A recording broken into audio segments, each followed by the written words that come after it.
नमस्कार दोस्तों। हम आपके लिए एक नया प्रैक्टिस सेट लेकर आपके सामने उपस्थित हुए हैं जो कि एमपी में एग्जाम होने वाला है लाइन अटेंडेंट एंड जेई के लिए। उसके लिए प्रैक्टिस सेट लिया गया है जो कि क्वेश्चन काफी इंपोर्टेंट लिया गया है। अच्छा, जो बी स्पेशल की तैयारी करते हैं उनके लिए भी इंपोर्टेंट होने वाला है क्योंकि जो एमपी लाइन मेन का सिलेबस है बी स्पेशल का सभी सिलेबस उसमें मर्ज है। तो इसलिए दोनों के लिए इंपोर्टेंट होने वाला है यह सेशन। चाहे और भी कोई एग्जाम अगर टेक्निकल का देते होंगे तो सबके लिए महत्वपूर्ण है क्योंकि टेक्निकल का सिलेबस तो लगभग सब में सेम ही होता है। थोड़ा सा चैप्टर कम बेसी हो सकता है, बाकी जो अध्याय है वो तो हर जगह होता है, तो क्वेश्चन कहीं भी आ सकता है। तो ध्यान से पढ़िएगा और समझिएगा। क्या है आज का पहला क्वेश्चन कि एक परिपथ की धारिता मिली मिली फैरेड में ज्ञात कीजिए जब परिपथ में प्रवाहित आवृत्ति 60 हर्ट्ज है और धारिता ससेप्टेंस 10.5 सीमेंस है। देखिए, अब इससे ना हम थोड़ा सा बता देते हैं, एग्जाम में जो जो पूछ लेता है या फंडामेंटल से है, कई बार आता है या बेसिक अध्याय आता है, एक उसी से यह क्वेश्चन पूछा हुआ है।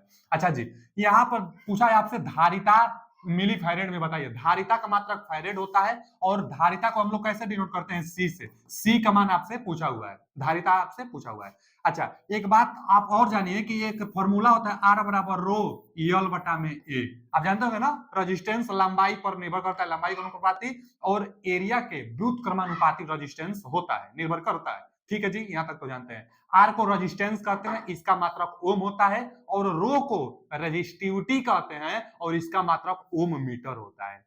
ठीक है जी। अच्छा, रेजिस्टेंस का उल्टा कंडक्टेंस कहलाता है। कंडक्टेंस को हम लोग जी से डिनोट करते हैं और 1/r। रेजिस्टेंस का उल्टा जी कहलाता है कंडक्टेंस, और कंडक्टेंस का मात्रक सीमेंस अथवा महो होता है। माने 1 में ओम, प्रति ओम को महो अथवा सीमेंस कहते हैं।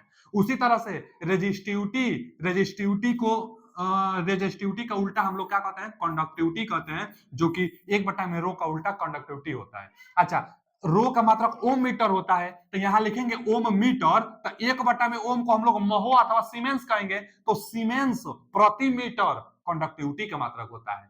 तो सीमेंस प्रति मीटर चाहे महो प्रति मीटर कंडक्टिविटी का मात्रक होता है, और सीमेंस चाहे केवल महो कहिए आप तो वह कंडक्टेंस का मात्रक होता है। तो यह तो हो गया कंडक्टेंस, यह हो गया कंडक्टिविटी, और एक आप जानते होंगे जिसको हम लोग एक्स से डिनोट करते हैं, और यह रिएक्टेंस कहलाता है। इसका मात्रक ओम होता है। रिएक्टेंस भी दो प्रकार से होता है, एक इंडक्टिव रिएक्टेंस और एक रिएक्टेंस होता है जिसको हम लोग कैपेसिटिव रिएक्टेंस कहते हैं। दोनों का मात्रक ओम होता है क्योंकि अभी एक रेजिस्टेंस है। रेजिस्टेंस जैसे आर का मात्रक ओम, उसी तरह से इंडक्टिव रिएक्टेंस का मात्रक ओम और कैपेसिटिव रिएक्टेंस का मात्रक ओम होगा। अच्छा जी, इसका भी मात्रक ओम होगा। प्रति ओम कंडक्टेंस कहलाएगा। रेजिस्टेंस का उल्टा कंडक्टेंस, उसी तरह वह भी तो रेजिस्टेंस है, उसका उल्टा क्या कहलाएगा? तो वह ससेप्टेंस कहलाएगा। यह रेजिस्टेंस का उल्टा कंडक्टेंस और इसका उल्टा ससेप्टेंस कहलाएगा। क्या कहलाएगा बच्चा? ससेप्टेंस। अच्छा, जो ससेप्टेंस होगा ना, ससेप्टेंस को हम लोग बी से डिनोट करते हैं, ससेप्टेंस को बी से डिनोट करते हैं, और ये क्या होगा? तो बच्चा इनका उल्टा होगा। अब 1 दोनों का उल्टा कर सकते हैं आप। 1 एक्स एल अगर लेंगे तो इसको कहेंगे इंडक्टिव ससेप्टेंस, इसलिए एल यहां लगाएंगे। अगर बी सी बराबर 1/एक्स सी लेंगे तो यह क्या है? कैपेसिटिव रिएक्टेंस है। कैपेसिटिव रिएक्टेंस का उल्टा कैपेसिटिव ससेप्टेंस होगा। 1 में ओ महो, इसका भी मात्रक महो, इसका भी मात्रक महो, यानी ससेप्टेंस का मात्रक महो होगा। वही दिया है धारिता ससेप्टेंस 10.5 सीमेंस चाहे महो। तो धारिता ससेप्टेंस यानी बी सी का मान दिया है, धारिता ससेप्टेंस दिया है, तो आप तो जान गए धारिता ससेप्टेंस 10.5 सीमेंस दिया है, और 1/एक्स सी, यही वाला फॉर्मूला लगाइए। एक्स सी बराबर तो आप जानते हैं ना क्या होता है? 1/2 पाई एफ सी होता है। जैसे अगर और देखा जाए तो एक्सएल बराबर 2 पाई एफ एल होता है। एक्सएल बराबर इंडक्टिव रिएक्टेंस बराबर, कैपेसिटिव रिएक्टेंस बराबर क्या होता है? 1/2 पाई एफ सी होता है। तो यहीं से एक्स की जगह पर यहाँ पर रख देंगे, सी का मान निकाल लेंगे, बी का मान दिया है और एफ का मान भी सवाल में दिया है। आइए लगा देते हैं हम। देखिए, पहले जो दिया है उसका फॉर्मूला बी सी बराबर 1/एक्स सी, 1/एक्स सी। यही फॉर्मूला क्यों? क्योंकि यहां दिया है धारिता ससेप्टेंस 10.5, मान भर दीजिए। धारिता ससेप्टेंस कितना दिया है? 10.5 दिया है, तो 10.5 रखेंगे बराबर 1/एक्स सी का क्या फॉर्मूला होता है? 2 पाई एफ सी, 1/2 पाई एफ सी। तो 1 में रखेंगे ना तो ये ऊपर चला जाएगा। क्यों ना कि हम सीधा वही वाला फॉर्मूला भर देते हैं। 1 बटा में 2 पाई एफ सी जब यहाँ रखेंगे ना 1 के बटा में 1 तो वो ऊपर चला जाएगा, यानी 2 पाई एफ सी। अरे 1 बटा में एक सी, 1 बटा में इसको यहाँ करेंगे इसको यहाँ करेंगे तो 1 बटा में एक सी का मान 2 पाई एफ सी निकल कर आ जाएगा। बस सी का मान पूछा है आपसे, धारिता पूछा है ना, धारिता बताइए। सी का मान आपसे पूछा हुआ है, सी का मान आपसे पूछा हुआ है, सी का मान भर दीजिए। तो देखिए 0.5 बराबर 2 पाई का मान कितना होता है बता, 3.14 होता है।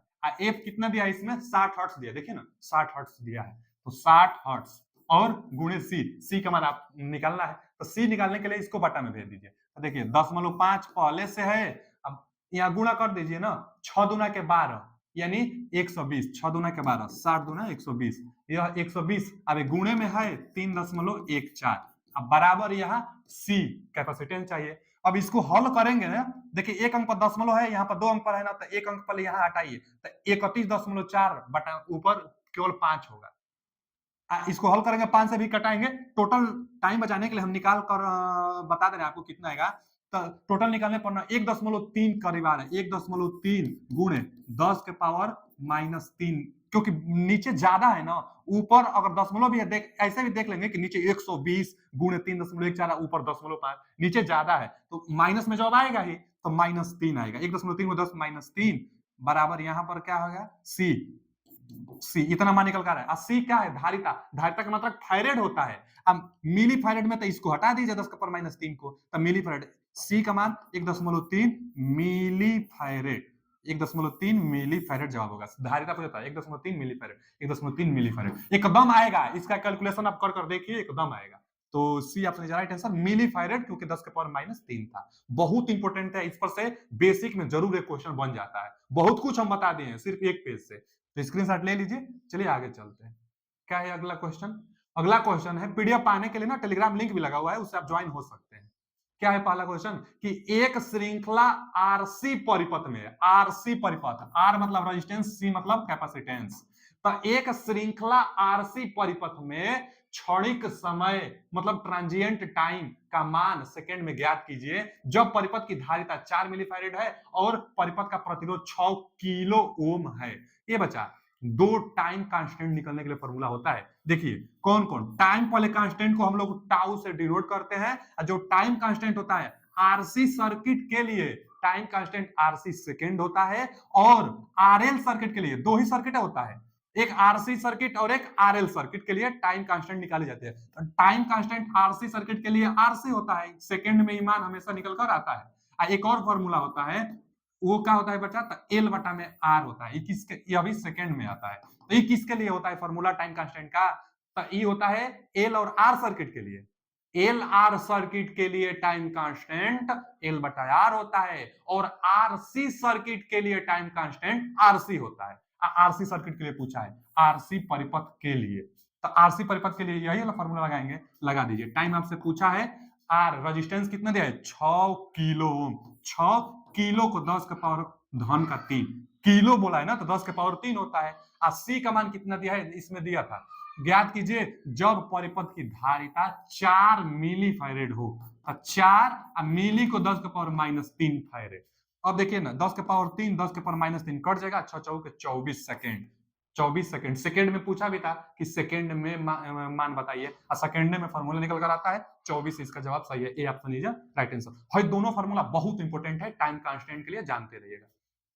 अगला क्वेश्चन क्या है, तरंग का कोणीय वेग 440 रेडियन प्रति सेकेंड के रूप में दिया जाता है। कोणीय वेग का मात्रक रेडियन प्रति सेकेंड होता है, ये भी जानते रहिएगा। कोणीय वेग दिया है 440, ओमेगा से डिनोट करते हैं कोणीय वेग को। अच्छा जी, तो तरंग की आवृत्ति की गणना करें, एकदम बेसिक फॉर्मूला एक आता है, ओमेगा बराबर 2 पाई एफ, ओमेगा बराबर 2 पाई एफ फॉर्मूला आता है। यहीं से फ्रीक्वेंसी आपसे पूछा है, आवृत्ति की गणना करिए, फ्रीक्वेंसी आपसे पूछा हुआ है, और इसी को कोणीय वेग कहते हैं। कोणीय वेग दिया है 440, मान भर दीजिए, 440 बटा में 2, और पाई का मान कितना होता है 3.14, एफ का मान निकालना है, एफ हर्ट्ज में निकल कर आता ही है। तो यहां से अगर कैलकुलेशन आप करेंगे तो 70.07 निकल कर आ रहा है। इसका कैलकुलेशन करने पर 70.07 आप कर देखिए, एकदम निश्चित रूप से आएगा। वैसे भी ऊपर बहुत ज्यादा है, और नीचे देखिए, नीचे अगर गुणा भी करेंगे 3 दूना के 6, 3 दूना के 6 कुछ और रहेगा, तो भाग देंगे तो 70 के आसपास आएगा ही, तो 70.6 निकल कर आ रहा है। कितना निकल कर आ रहा है? 70.006 के आसपास, 70.06 के आसपास। तो कितना हर्ट्ज? 70। एक ही ऑप्शन है, C option is right answer. बाकी और सब दूर दूर है। 70.06 यानी 70 के करीब, C option is right answer. देख लीजिए, बस फॉर्मूला आप जानेगा ना तो छोटा सा सवाल है, आप बना लेंगे। आगे क्या है? किसी भी बंद, यह सब का सब क्वेश्चन आया हुआ क्वेश्चन है, इसलिए एकदम ध्यान से पढ़िएगा, ध्यान से समझिएगा कि ऐसा क्वेश्चन अब आगे आए तो आप बना लीजिएगा। बहुत इंपॉर्टेंट सा क्वेश्चन है। किसी भी बंद सतह के माध्यम से चुंबकीय प्रवाह क्या होता है? जीरो। गॉस का नियम इलेक्ट्रिसिटी में भी आता है, और गॉस का जितना 4 ठो नियम होता है इलेक्ट्रिसिटी में, सेम मैग्नेटिक में भी फॉर्मूला होता है, तुलना किया जाता है मैग्नेटिक में भी। तो गॉसीय नियम के अनुसार किसी बंद सतह से, कोई काल्पनिक अगर बंद सतह है, किसी बंद सतह से कोई भी बंद सतह है, तो जितना जितना मैग्नेटिक फील्ड लाइंस प्रवेश करेगी उतना ही तो मैग्नेटिक फील्ड लाइंस बाहर भी निकलेगी, तो टोटल फ्लक्स कितना होगा? जीरो होता है। किसी बंद सतह से टोटल फ्लक्स हमेशा जीरो होता है। फॉर्मूला भी आता है कि, फॉर्मूला क्या आता है कि पृष्ठीय समाकलन करेंगे मैग्नेटिक फील्ड का, पृष्ठीय समाकलन करेंगे वो भी बंद लूप का, इसलिए यहां पर गोला एक आता है, यह समाकलन का चिन्ह होता है। तो ये क्या बता रहा है कि समाकलन करना है, गोला बता रहा है बंद लूप का। तो बंद लूप का आप समाकलन करेंगे, वो भी एस माने यहाँ पर पृष्ठीय क्षेत्रफल, पूरा क्षेत्रफल के जरिए चुंबकीय क्षेत्र निकालेंगे तो जीरो निकल कर आएगा। यह गॉसियन मैग्नेटिक के लिए फॉर्मूला आता है। तो किसी बंद सतह से टोटल फ्लक्स का मान जीरो, क्यों? क्योंकि जितना प्रवेश करेगा उतना निकल जाएगा। क्यों? क्योंकि मैग्नेटिक फील्ड लाइंस एक बंद लूप बनाता है। इलेक्ट्रिक फील्ड लाइन बंद लूप नहीं बनाता है, पॉजिटिव आवेश से निकलकर निगेटिव आवेश तक जाता है, जबकि मैग्नेटिक फील्ड लाइंस हमेशा नॉर्थ से निकलकर साउथ तक जाएगा बाहर, और अंदर साउथ से नॉर्थ तक जाता है। इसलिए मैग्नेटिक फील्ड लाइंस एक क्लोज्ड लूप बनाता है, और मैग्नेटिक फील्ड लाइंस के कारण टोटल मैग्नेटिक फ्लक्स जीरो होता है। तो किसी भी, यहाँ पर पूछा है ना कि magnetic flux through any closed surface, magnetic flux zero zero zero, C option is right answer. Theory है, जानते रहिएगा, C option is right answer. अगला क्वेश्चन क्या है कि डीसी शंट मोटर का क्षेत्र नियंत्रण रिक्त स्थान देता है। ये बच्चा, डीसी शंट मोटर पहले तो कांस्टेंट स्पीड पर लगभग में चलता है ना जी, ठीक है, कांस्टेंट स्पीड पर लगभग में चलता है। तो यहाँ पर पूछा क्या है कि फील्ड कंट्रोल्ड मेथड। ओहो, फील्ड कंट्रोल्ड मेथड से स्पीड रेटेड से ज्यादा की जाती है, और आर्मेचर वोल्टेज कंट्रोल से रेटेड स्पीड से कम की जाती है। तो आर्मेचर कंट्रोल विधि स्पीड को कम किया जाता है, फील्ड कंट्रोल विधि स्पीड को बढ़ाई जाती है। यहाँ फील्ड कंट्रोल विधि है तो डीसी शंट मोटर में स्पीड को रेटेड स्पीड से बढ़ाई जाएगी। अच्छा, जब स्पीड इससे बढ़ेगी तो यहाँ पर क्या होता है कि पावर कांस्टेंट के डब्ल्यू ड्राइव जो होता है वो कांस्टेंट रखा जाता है, लेकिन आर्मेचर कंट्रोल में क्या होता है, टार्क को कांस्टेंट रखा जाता है। तो यहाँ पर फील्ड कंट्रोल है डीसी शंट मोटर के लिए तो पावर कांस्टेंट रहेगा, कांस्टेंट के W drive, B option is right answer. Power constant जब रेटेड स्पीड से ज्यादा कंट्रोल मेथड का प्रयोग करेंगे तब, जैसे field control method, field control method rated से ज्यादा करता है स्पीड को, इसलिए पावर कांस्टेंट होता है। और अगर आर्मेचर कंट्रोल्ड मेथड करेंगे तो स्पीड कम होती है, उसमें क्या होता है, टार्क कांस्टेंट होता है। दो ही होता है, टार्क कांस्टेंट आर्मेचर कंट्रोल विधि, और पावर कांस्टेंट फील्ड कंट्रोल विधि। तो B option is right answer. आगे, अब यहाँ कांस्टेंट स्पीड, फील्ड कंट्रोल करेंगे तो स्पीड बढ़ेगा, कांस्टेंट तो होगा नहीं, गलत है। यहाँ पर दिया है ना कि वेरिएबल लोड स्पीड, तो वेरिएबल लोड स्पीड ड्राइव तो होगा नहीं, वेरिएबल लोड स्पीड ड्राइव कहाँ होता है, फील्ड कंट्रोल से दिया था, इसलिए इसका B option is right answer. आगे, टार्क वाला होता अगर आर्मेचर कंट्रोल विधि का होता तब। आगे क्या है कि एक बैक ईएमएफ क्या होने पर अधिकतम शक्ति उत्पन्न होगी। कई बार हम बता दिए थे, बीएसपीसीएल के लिए जितना हम प्रैक्टिस सेट बताए थे लगभग कई बार उसमें हम चर्चा किए हैं कि maximum power will be developed when back EMF, जब बैक ईएमएफ सप्लाई वोल्टेज का आधा हो जाता है, सप्लाई वोल्टेज का आधा बैक ईएमएफ हो जाता है, तो मैकेनिकल पावर डेवलप जो करता है वो मैक्सिमम करता है। तो वही पूछा है कि ईएमएफ क्या होने पर अधिकतम शक्ति उत्पन्न करेगा, तो अधिकतम शक्ति उत्पन्न करेगा बच्चा क्या होने पर, तो half the supply voltage back EMF, हाँ half the supply voltage, B option is right answer. देखिए equal supply voltage, back EMF supply voltage के इक्वल होगा, गलत, हाफ होगा, एकदम फॉर्मूला बोलता है, थ्योरी बोलता है, हाफ होगा, सही है। यहाँ डबल बोला है और यहाँ ऑल ऑप्शन करेक्ट बोला है, तभी option is right answer. Back EMF होता क्या है?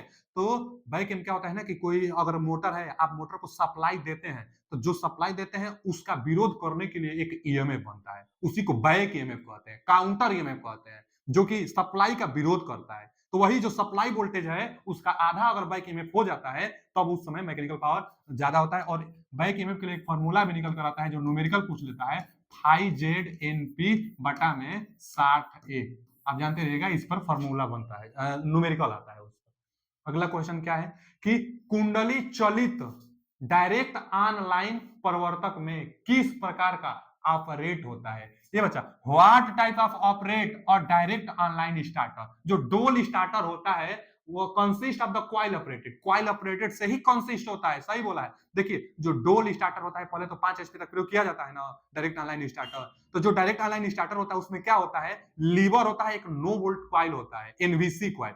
तो एनवीसी कॉइल जब मैग्नेटाइज होती है तो लीवर को खींच लेता है, लीवर को खींचेगा, एक जल्दी कांटेक्ट भी रहेगा वो तो सप्लाई कंटिन्यू बनाने के लिए, लेकिन कॉइल से ऑपरेटेड होगा ना, जो नो वोल्ट कॉइल होगी मैग्नेटाइज होगी, लीवर को खींचेगा, तो कैसे स्टार्ट हो रहा है, ऑपरेट कैसे हो रहा है, कॉइल से ऑपरेट हो रहा है। तो वही यहां पर ऑप्शन दिया है कि कैपेसिटर ऑपरेटेड, कैपेसिटर से ऑपरेट तो होता नहीं है। और कॉइल ऑपरेटेड, हाँ जी, नो वोल्ट कॉइल होता है, कॉइल से ऑपरेटेड होता है, कॉइल ऑपरेटेड होता है डायरेक्ट ऑनलाइन स्टार्टर। तो ये ऑप्शन इज राइट आंसर। यहाँ क्या दिया है, रजिस्टर ऑपरेटेड और ईडी करंट ऑपरेटेड, तो नहीं, ये दोनों गलत है, कॉइल से ऑपरेटेड होता है, वो भी नो वोल्ट कॉइल से। कौन सा option, B option is right answer. अगला क्वेश्चन क्या है कि क्रेन और उच्च चालकों में किस प्रकार भार दिया जाता है? अब तो जानते हैं जो क्रेन होता है स्टार्टिंग में बहुत ज्यादा लोड उस पर होता है, इसलिए सीरीज डीसी सीरीज मोटर का प्रयोग किया जाता है, क्योंकि स्टार्टिंग टार्क बहुत ज्यादा होता है। तो क्रेन के नाम से ही पता चल गया भैया हैवी स्टार्ट टार्क उसको चाहिए, तो D option is right answer. आगे देखेंगे लाइट, लाइट मतलब हल्का होता है, नो लोड होता है, वेरिएबल लोड दिया है। तो स्टार्टिंग में स्टार्ट होते समय हैवी स्टार्ट दिया है, भारी आरम, स्टार्टिंग टार्क बहुत ज्यादा, तो क्रेन में होता ही है, यही ऑप्शन दिखाई दे दिया, D option is right answer. DC series motor का प्रयोग कर लेंगे इसके लिए।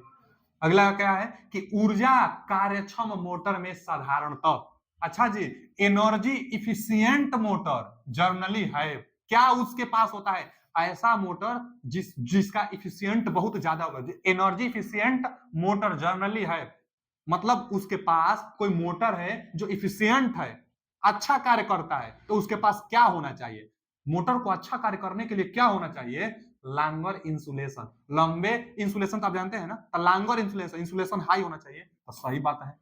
लेस वेरिएशन, ये भी है, कंपाउंड बहुत कम से कम करना चाहिए, तभी इफिशियंट आप कहेंगे, मोटर को इफिशियंट कहेंगे, अच्छा कहेंगे जब उसमें वाइब्रेशन कम होगा। लोअर हीट ऑफ आउटपुट, हाँ ये भी बात सही है, हीट कम से कम बनाए, जो आउटपुट में हीट आए, हीट कम से कम हीट आए, तभी इफिशियंट होगा मोटर, तो ये भी सही है, तो इसका ऑल ऑप्शन इज करेक्ट। कौन सा ऑप्शन ट्रिक हम लगा देंगे, तो ट्रिक लगा देंगे इसके लिए D option, all option are correct, D option is right answer.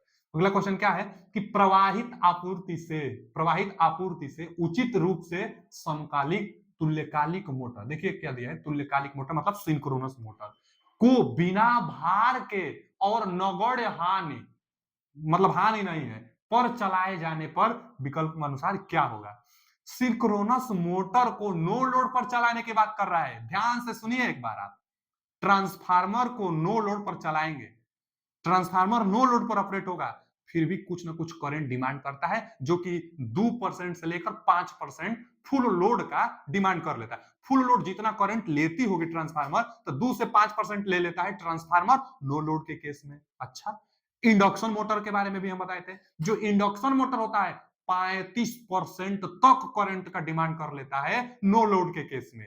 उसी तरह से सिंक्रोनस मोटर से क्वेश्चन पूछ रहा है, सिंक्रोनस मोटर बिना भार और हानि भी नहीं है, नो लोड के केस में कितना करंट डिमांड करेगा, तो ये 10% के आसपास करता है, बहुत कम डिमांड करता है, करंट तो लेगा लेकिन 10% के आसपास, माने इंडक्शन मोटर से कम लेगा, ट्रांसफार्मर से ज्यादा, लेकिन इंडक्शन मोटर से कम नो लोड करंट लेगा। जो नो लोड करंट होगा, जो आर्मेचर का करंट होगा, वही का होता है बच्चा स्टेटर का करंट, क्योंकि जो डबल एक्साइटेड मशीन कहलाती है कौन, सिंक्रोनस मोटर चाहे अल्टरनेटर, जिसको हम लोग सिंक्रोनस जनरेटर कहते हैं, तो सिंक्रोनस जो जनरेटर होता है बच्चा, जो सिंक्रोनस जनरेटर होता है, सिंक्रोनस मोटर होता है, डबली एक्साइटेड होते हैं इन दोनों मशीन में। माने अल्टरनेटर और सिंक्रोनस मोटर जो होता है, सिंक्रोनस मशीन का आर्मेचर कॉइल स्टेटर पर होता है और रोटर पर फील्ड कॉइल होता है जिसे डीसी से एक्साइटेशन दी जाती है। अच्छा जी, रोटर पर फील्ड बाइंडिंग होता है, आर्मेचर बाइंडिंग स्टेटर पर। तो आर्मेचर करंट जो होगी, आर्मेचर में जो धारा होगी वही तो स्टेटर करंट कहलाएगी। तो आर्मेचर करंट बहुत कम होता है, स्टेटर करंट बहुत कम होता है नो लोड के केस में। तो पहला ही ऑप्शन स्टेटर धारा बहुत कम होगी एकदम सही है। नो लोड के केस में सिंक्रोनस मोटर में जो धारा होगी वो बहुत कम होगी, ये ऑप्शन। स्टेटर धारा है मतलब आर्मेचर धारा, आर्मेचर धारा बहुत कम होगी, ये ऑप्शन इज राइट आंसर। अब आगे दिया स्टेटर धारा शून्य, माने आर्मेचर धारा शून्य, तो गलत कुछ ना कुछ तो होगा, 10% होगा। आगे स्टेटर धारा बहुत अधिक होगा, तो नो लोड पर बहुत अधिक, गलत कह रहा है। फिर आगे बैक ईएमएफ आपूर्ति, बैक ईएमएफ से तो गोली मारी है, ये ऑप्शन इज राइट आंसर। अगला क्वेश्चन क्या है, तुल्यकालिक मोटर आ गया। Synchronous motor, synchronous motor self started नहीं होता है, इसको स्टार्ट करने के लिए जो फील्ड एक्साइटेशन दी जाती है स्टार्टिंग में स्टार्ट कराई जाती है, और नहीं तो पोनी मोटर अलग से प्राइम मूवर लगाकर स्टार्ट की जाती है, यह कांस्टेंट स्पीड से चलता है। तो पूछा क्या है, सिंक्रोनस मोटर का चालन नियमन, मतलब चालन नियमन को क्या कहते हैं बच्चा इंग्लिश में, स्पीड रेगुलेशन। ठीक है जी, स्पीड रेगुलेशन सदैव होना चाहिए। स्पीड रेगुलेशन ये बच्चा, एक तो होता है वोल्टेज रेगुलेशन, वोल्टेज में वेरिएशन, और एक होता है स्पीड रेगुलेशन। तो स्पीड रेगुलेशन के लिए फॉर्मूला क्या होगा, नो लोड पर स्पीड, नो लोड पर स्पीड माइनस फुल लोड पर स्पीड बटा में फुल लोड पर स्पीड। इसी तरह वोल्टेज रेगुलेशन भी निकाली जाती है, नो लोड पर वोल्टेज माइनस फुल लोड पर वोल्टेज बटा में फुल लोड पर वोल्टेज। स्पीड रेगुलेशन तो नो लोड पर स्पीड, फुल लोड पर स्पीड बटा में फुल लोड पर स्पीड। अब देखिए सिंक्रोनस मोटर है, सिंक्रोनस मोटर कांस्टेंट स्पीड से चलता है, तो नो लोड पर भी जितना स्पीड होगा फुल लोड पर उतना ही स्पीड होगा, क्योंकि कांस्टेंट स्पीड से चलता है, सिंक्रोनस स्पीड से चलता है, तो जीरो आ जाएगा ना, speed regulation zero, speed regulation zero, C option is right answer. अगला क्वेश्चन क्या है कि हिस्टेरेसिस मोटर की घूर्णन की दिशा किसके द्वारा उलट दी जाती है। हिस्टेरेसिस मोटर जो होता है उसमें घूर्णन की दिशा, रोटेशन की दिशा किसके द्वारा उलट दी जाती है। अब आगे दिया है मुख्य ध्रुव के सापेक्ष छायित ध्रुव को स्थानांतरित करके, माने shift shaded pole with respect to main pole. आगे दिया है रिवर्सिंग सप्लाई, तो सप्लाई को चेंज करके नहीं चेंज की जाती है मोटर की दिशा, बस परमानेंट टाइप का एक होता है, बस उसी का होता है और किसी का नहीं होता है, तो सप्लाई को चेंज करके नहीं। अब आइदर ए आइदर बी दिया है, तो एक ही ऑप्शन बच गया ना, ए ऑप्शन होगा। अब आइदर ए आइदर बी, बी तो है ही नहीं है, तो आइदर का तो कोई बात नहीं, और नाइदर ए नाइदर बी, तो बी तो एकदम नहीं होगा, तो सी ऑप्शन तो ऐसे ही गलत। अब नाइदर ए नाइदर बी मतलब कि न तो ए न तो बी, तो यहां देखिए कि शिफ्ट शेडेड पोल, तो जो शेडेड पोल होता है ना, शेडेड पोल की डायरेक्शन को हम लोग चेंज करके चेंज की जा सकती है, क्योंकि वैसे भी शेडेड पोल भी जो होता है ना बच्चा, जिधर शेडेड आप करेंगे तो ऑन शेडेड से शेडेड की तरफ डायरेक्शन रोटेट करता है, अगर उसी की शेडेड कॉइल की अगर दिशा चेंज कर देंगे तो फिर अब अगर वो बाय द वे अगर क्लॉकवाइज जा रहा है, शेडेड की दिशा आप चेंज कर देंगे तब एंटी क्लॉकवाइज में रोटेट करेगा, तो शेडेड से डायरेक्शन एकदम चेंज हो जाता है। तो इसका ही ऑप्शन तो सही था। अब ये ऑप्शन सही है, बी गलत है, तो ना तो ये होगा ना तो ये होगा, पहला ऑप्शन सही है, ये ऑप्शन इज राइट आंसर। अगला क्वेश्चन क्या है कि अल्टरनेटर का टर्मिनल वोल्टेज किस पर निर्भर करता है। एकदम जानते रहिएगा, कई बार क्वेश्चन पूछता है, इसके लिए फॉर्मूला एक निकल कर आता है, अब फॉर्मूला जो होता है उसमें पावर फैक्टर और वोल्टेज दोनों पर निर्भर करता है। तो अल्टरनेटर का टर्मिनल वोल्टेज सिर्फ परिमाण पर करेगा और पावर फैक्टर पर, सिर्फ परिमाण पर गलत बोल दिया, इस पर करेगा लेकिन सिर्फ लगाया है ना। फिर भार परिमाण और पावर फैक्टर दोनों पर, तो ये सही है, भार परिमाण और पावर फैक्टर दोनों के साथ कोई नाता नहीं, गलत बोल दिया, दोनों पर ही निर्भर करेगा। पावर फैक्टर पर तो करेगा, यहाँ दोनों दिया है ना, तो डी लगाइए आप, क्योंकि जो भार का परिमाण होगा और पावर फैक्टर होगा दोनों पर निर्भर करता है, फॉर्मूला निकल कर आता है टर्मिनल वोल्टेज की जो फॉर्मूला होता है, तो D option is right answer. अगला क्वेश्चन क्या है, अगला क्वेश्चन है बच्चा कि मुख्य संचरण लाइन को ट्रांसमिशन लाइन कहते हैं। देखिए दिया गया है कि next lower voltage line feeding area on either side of the main transmission line is called, तो मेन ट्रांसमिशन लाइन के बारे में बोल रहा है, तो मेन ट्रांसमिशन लाइन के दोनों ओर अगले निम्न वोल्टेज लाइन फीडिंग क्षेत्र को क्या कहते हैं। जो ट्रांसमिशन लाइन है, तो एक तो पहले तो जनरेशन स्टेशन होता है, 11 केवी में जनरेट की जाती है, और उसके बाद यहाँ पर स्टेप अप ट्रांसफार्मर लगा रहेगा और 765 केवी में हाई वोल्टेज में ट्रांसमिट की जाती है, जिसको हम लोग कहते हैं प्राइमरी ट्रांसमिशन। अब प्राइमरी ट्रांसमिशन के बाद अब इसको स्टेप डाउन की जाती है, मान लीजिए 66 33 केवी में भेजी जाती है, तो डाउन की जाती है और इसको कहते हैं सेकेंडरी ट्रांसमिशन। अब यहाँ से सब स्टेशन आएगा, अब डिस्ट्रीब्यूटर चालू हो जाएगा, यह प्राइमरी डिस्ट्रीब्यूटर, फिर आगे जाएंगे तो सेकेंडरी डिस्ट्रीब्यूटर होता है, तो प्राइमरी डिस्ट्रीब्यूटर सेकेंडरी डिस्ट्रीब्यूटर। लेकिन ट्रांसमिशन लाइन के बारे में बोले, यही दो ट्रांसमिशन लाइन होता है, दो ट्रांसमिशन लाइन दो डिस्ट्रीब्यूटर लाइन। तो ट्रांसमिशन लाइन एक प्राइमरी ट्रांसमिशन लाइन और ये क्या है सेकेंडरी ट्रांसमिशन लाइन। ठीक, तो यहां पूछा हुआ है कि transmission line main transmission line, तो यही दो है transmission line, main transmission line. अब पूछा है ना कि मुख्य संचरण लाइन के दोनों ओर अगले निम्न वोल्टेज लाइन फीडिंग क्षेत्र को कहते हैं। तो दोनों ओर निम्न वोल्टेज होना चाहिए। यहां देखिए यह primary transmission line secondary transmission line. अब प्राइमरी ट्रांसमिशन लाइन में एक सिरा हाई वोल्टेज कर रहा है, इसमें बोला है कि निम्न वोल्टेज लाइन फीडिंग कहलाते हैं। तो दोनों ओर, वो भी देखिए ना यहाँ दिया है, क्या दिया, दोनों ओर निम्न वोल्टेज। तो अगर प्राइमरी ट्रांसमिशन लाइन जवाब लगाएंगे आप, तो एक और तो हाई वोल्टेज है, एक और तो लो वोल्टेज कर रहा है, ये जवाब नहीं होगा। यहाँ देखेंगे ना तो यहाँ भी हाई वोल्टेज 765 को 66 में कर रहा है, तो लो वोल्टेज में कन्वर्ट कर रहा है। और यहाँ भी देखेंगे ना तो 66 को और 33 केवी में कन्वर्ट किया जाता है, तो 66 को 33 केवी में कन्वर्ट, यहाँ भी लो वोल्टेज में, यहाँ भी लो वोल्टेज में, तो जवाब होगा सेकेंडरी ट्रांसमिशन। जो सेकेंडरी ट्रांसमिशन होता है दोनों साइड में लो वोल्टेज की जाती है, तो secondary transmission B option is right answer. Secondary transmission में दोनों साइड लो वोल्टेज की जाती है, जबकि प्राइमरी ट्रांसमिशन में पहला साइड स्टेप अप किया जाता है। तो इसलिए ऑप्शन नहीं सही है, इसका कौन सा सेकेंडरी ट्रांसमिशन जवाब सही होगा। यहाँ पर स्टेप अप ट्रांसफार्मर होता है। अच्छा, कनेक्शन, स्टेप अप ट्रांसफार्मर के लिए कनेक्शन क्या होता है ट्रांसफार्मर का, तो डेल्टा से स्टार वोल्टेज को बढ़ाता है, तो डेल्टा से स्टार यहाँ पर कनेक्शन होता है।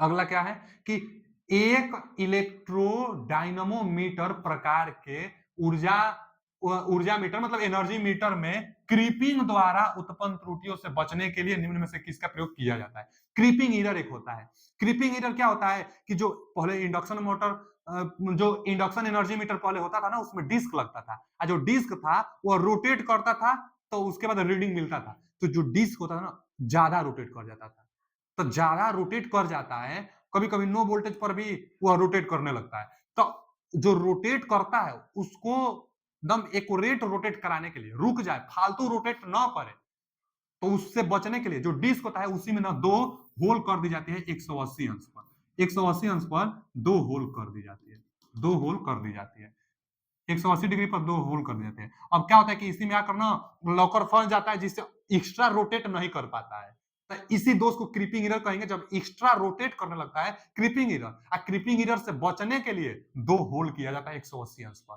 तो यही पूछा है क्रीपिंग एरर, क्रीपिंग द्वारा उत्पन्न एनर्जी मीटर की बात कर रहा है। एनर्जी मीटर में जो एनर्जी मीटर होता है, ऊर्जा मीटर में क्रीपिंग एरर होल कर दी जाती है। डिस्क विथ लार्ज रेडियस, तो जो डिस्क होगी रेडियस बढ़ा देंगे तो क्रीपिंग एरर दूर होगा, गलत बोला है। Disc with small radius, disc का रेडियस स्मॉल कर देंगे तो क्रीपिंग एरर, गलत बोला है। Hole are drilled in the disc, ये सही है कि डिस्क में होल कर देंगे, होल ड्रिल कर देंगे डिस्क में, तो क्रीपिंग एरर दूर हो जाएगा। C option is right answer. कई बार पूछ लेता है क्रीपिंग एरर से, तो होल करने से क्रीपिंग एरर दूर होता है।